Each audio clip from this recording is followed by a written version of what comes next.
નમસ્કાર ગુજરાત હવામાન સમાચારની અંદર ફરી એક વખત આપનું હાર્દિક સ્વાગત છે। આજે મિત્રો રવિવાર અને રજાનો વાર તારીખ થઈ છે 29 માર્ચ। આજના દિવસે ઘરની બહાર નીકળતા પહેલાં આ વિડીયોને તમે છેલ્લે સુધી જોઈ લેજો, કારણ કે મિત્રો આખો ગુજરાત રાજ્યનો દરિયાઈ કાંઠો છે તેની ઉપર ઘેરાવો વાદળોનો છવાઈ ગયો છે। આજે 29 માર્ચ થઈ છે તો વહેલી સવારથી બપોર સુધીનું વાતાવરણ, ત્યાર પછી આજ સાંજ સુધીના હવામાન સમાચાર મેળવશું કે ગુજરાત રાજ્યની અંદર આગામી 24 થી 36 કલાક છે વાતાવરણ કેવું રહેશે। બાકી તો અત્યારે ગુજરાત રાજ્યની અંદર વાતાવરણ ચોખ્ખું દર્શાવવામાં આવી રહ્યું છે, પરંતુ જે આગાહી છે આગાહીના ભાગરૂપે ગુજરાતના દક્ષિણ ઝોનથી લઈ અને સૌરાષ્ટ્ર કચ્છથી લઈ અને પૂર્વ ગુજરાતના કચ્છ લાગુના જિલ્લાઓની અંદર અત્યારે વાતાવરણ જે છે બદલાતું જોવા મળી ગયું છે। હવે પછી હવામાન સમાચારની અંદર ભારે કરી અને વાતાવરણ કરી જો ગુજરાતના દરિયાકાંઠાના લોકોને બેસી જાય, કારણ કે અરબ સાગરના દરિયાની અંદર ભેજનું પ્રમાણ આજનો દિવસ હોય અને વાતાવરણ ચોખ્ખું ન હોય તો ગુજરાત દરિયાકાંઠાના લોકેશન સ્વરૂપે અલગ બંગાળની ખાડીની લોકેશન છે આ પકડી લેવાનું રહેશે। તો એમને પણ મિત્રો આ યાદી જે છે એ ગુજરાતના દરિયાકાંઠાની લોકેશન છે। અરબ સાગરના દરિયાની અંદર ભેજનું પ્રમાણ પણ વધારે હોવું શક્યતા દર્શાવે છે, જેમાં વરસાદ પડવાની સંભાવના છે એ 90% છે, પરંતુ વરસાદની સાથે ભારે પવન છે એ ફૂંકાવાની સંભાવના પણ દર્શાવવામાં આવી રહી છે। હવે બાકી તમને જણાવી દઈએ તો ગુજરાતના દરિયાકાંઠાના જિલ્લાઓથી લઈ અને સૌરાષ્ટ્રના ઉત્તર ગુજરાતના જિલ્લાઓની અંદર વધારે પડતો ભેજનું પ્રમાણ જે વાતાવરણ છે એને સૂકે છે, એટલે કે ગુજરાત દરિયાકાંઠાના વિસ્તારને અત્યારે વાતાવરણ છે મળશે નહીં।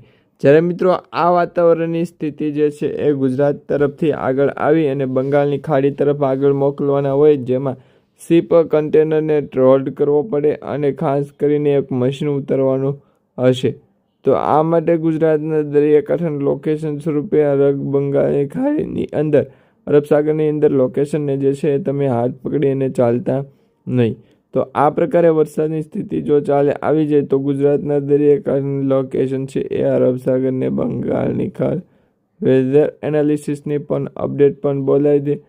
ગુજરાત રાજ્યની અંદર બહુ અને હવામાન સમાચાર કેવું ચાલી રહ્યું છે તો ગુજરાતની આગળ આવતા 2 થી 3 એવા જિલ્લાઓ છે તેના વિશે વાત કરવાની છે।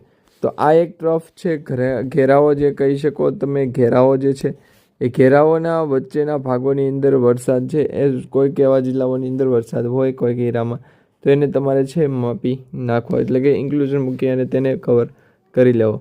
બાકી તપાસ કરનાર વિદ્યાર્થીઓને હવામાન સમાચાર જે છે ગુજરાતના દરિયાકાંઠાના લોકો છે અરબ સાગર દરિયાની અંદર ભેજનું પ્રમાણ માહિતી આપી દેને, તો એમની પાસે વેધર એનાલિસિસ ફોરકાસ્ટની કેસ છે એ એક્સેસ જોવે અનટિલ જ્યાં સુધી આ એક્સિસનું અનટિલ છે પહોંચતું નથી। તો ગુજરાતના હવામાન સમાચારની અંદર ફેરફાર કર્યો છે કે 2 થી 3 દિવસ માટે અપડેટ જણાવવા છે ગુજરાતના દરિયાકાંઠાના લોકેશન સ્વરૂપે અરબ સાગર ગુજરાને અત્યારે વેધર એનાલિસિસ ફોરકાસ્ટ માહિને તમરુ અપરંપાર કે જયડી વેલા રોડ ગુજરાતના દરિયાકાંઠાના લોકેશન છે એમને માહિતી સ્વરૂપે આગળ વધવાની શક્તિ અને ગુજરાતના દરિયાકાંઠાના લોકો છે એમને આપી લેવાની હિંમત, આવું દરેક વ્યક્તિઓ પાસે હોવું જરૂરી છે। બાકી ગુજરાત દરિયાકાંઠાના લોકોને પણ આવડે છે, પરંતુ અરબ સાગરના દરિયાની અંદર ભેજનું પ્રમાણ જે વધારે હોય છે તેના કારણે વાતાવરણ ચોખ્ખું છે વધારે પડતું દર્શાવવામાં આવે છે। અહીંયા તમે જોઈ શકો છો અરબ સાગરથી એક ઘેરાવો એટલે કે પટ્ટો જે છે એ સતત ગુજરાત તરફ આગળ વધતો જોવા મળી રહ્યો છે। તમારા સ્ક્રીન ઉપર અત્યારે જે મેપ દર્શાવવામાં આવી રહ્યો છે એ હવામાન સમાચાર છે ગુજરાત રાજ્યનો મેપ, જેમાં વરસાદની સ્થિતિ કઈ દિશા તરફથી આગળ વધી રહી છે તે જણાવવામાં આવી રહ્યું છે। હવે આ મેપના માધ્યમથી તમે જોઈ શકો છો સ્પષ્ટપણે તમને દર્શાવવામાં આવી રહ્યું છે અરબ સાગરથી એક વાતાવરણ જે છે એ ગુજરાત તરફ આગળ ધંકેલાતું જોવા મળ્યું છે। તે મિત્રો આગામી 24 કલાક પછી એટલે કે 29 તારીખ પછીના જેટલા દિવસો છે તેના વિશેની તમને જાણકારી એમાં દર્શાવી। તો 30 તારીખ સુધીમાં વહેલી સવારે છે કચ્છ લાગુના વિસ્તાર અને દ્વારકા અને ખાસ કરીને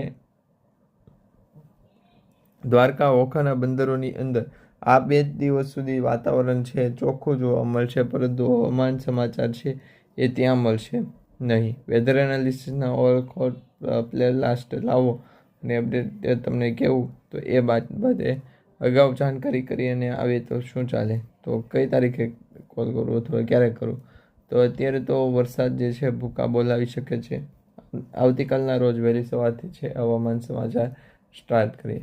તો આ પ્રકારે ગુજરાતના હવામાનની અંદર ફેરફાર આવશે. વાતાવરણની અંદર સૂકું વાતાવરણ જોવા મળશે અને બંગાળની ખાડીની લોકેશન છે એ પણ બદલાઈ જશે. અહીંયા બંગાળની ખાડીની લોકેશન છે એ હવે બંગાળની અપડેટ પણ છે એ માહિતી પ્રમાણે મૂકવી, જેથી કરી આવનારા 2 થી 3 દિવસની અંદર કોઈ પણ પ્રકારનું એવું હવામાન તાપમાન જે છે એ ઊંચું લેવું નહીં. એટલે કે હવામાન તાપમાનની અંદર જે ફેરફાર છે એને પણ આપણે બહુ કંટ્રોલ રાખી અને બોલવા જરૂરી છે.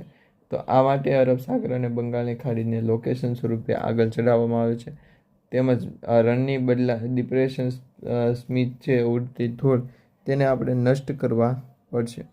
તો આ માટે ગુજરાતના દરિયાકાંઠાનું લોકેશન અરબ સાગર કે બંગાળની ખાડીની અંદર લોકેશન આવ્યું કે નથી એ પણ જાણવું જરૂરી છે.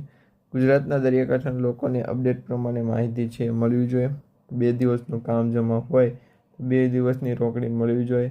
ને વરસાદની સ્થિતિ જમા હોય તો કે નહીં, વરસાદની પણ અપડેટ છે એ આપણે જાણી બંગાળની અપડેટની વેધર એનાલિસિસ ફોરકાસ્ટ છે એને જાણી દઈએ. ગુજરાતના દરિયાકાંઠાને પણ અપડેટ પહોળી વિશ્વાસ હતી કે પરનિત લોકોને પણ છે એ પાન છે ગુજરાતના દરિયાકાંઠાના લોકો છે એ આપવો નથી, જેથી કરીને દરેક લોકોને ખાસ સાવચેત રાખવાની જે અત્યારે છે અપીલ કરવામાં આવી રહી છે. બાકી ગુજરાતના ઘણા બધા મેપોના માધ્યમથી તમે જોઈ શકો છો આ દરેક વિવિધ મેપો છે જેના કારણે ગુજરાતનું હવામાન છે અત્યારે બદલાતું જોવા મળી રહ્યું છે. વેધર એનાલિસિસના એન્ડ્રોઈડ ફોટા આવી ગયા છે. કયા જિલ્લાઓની અંદર કેટલું ટ્રોલ થયેલું સીઝ થયેલું વાતાવરણ છે. તો વર્ષના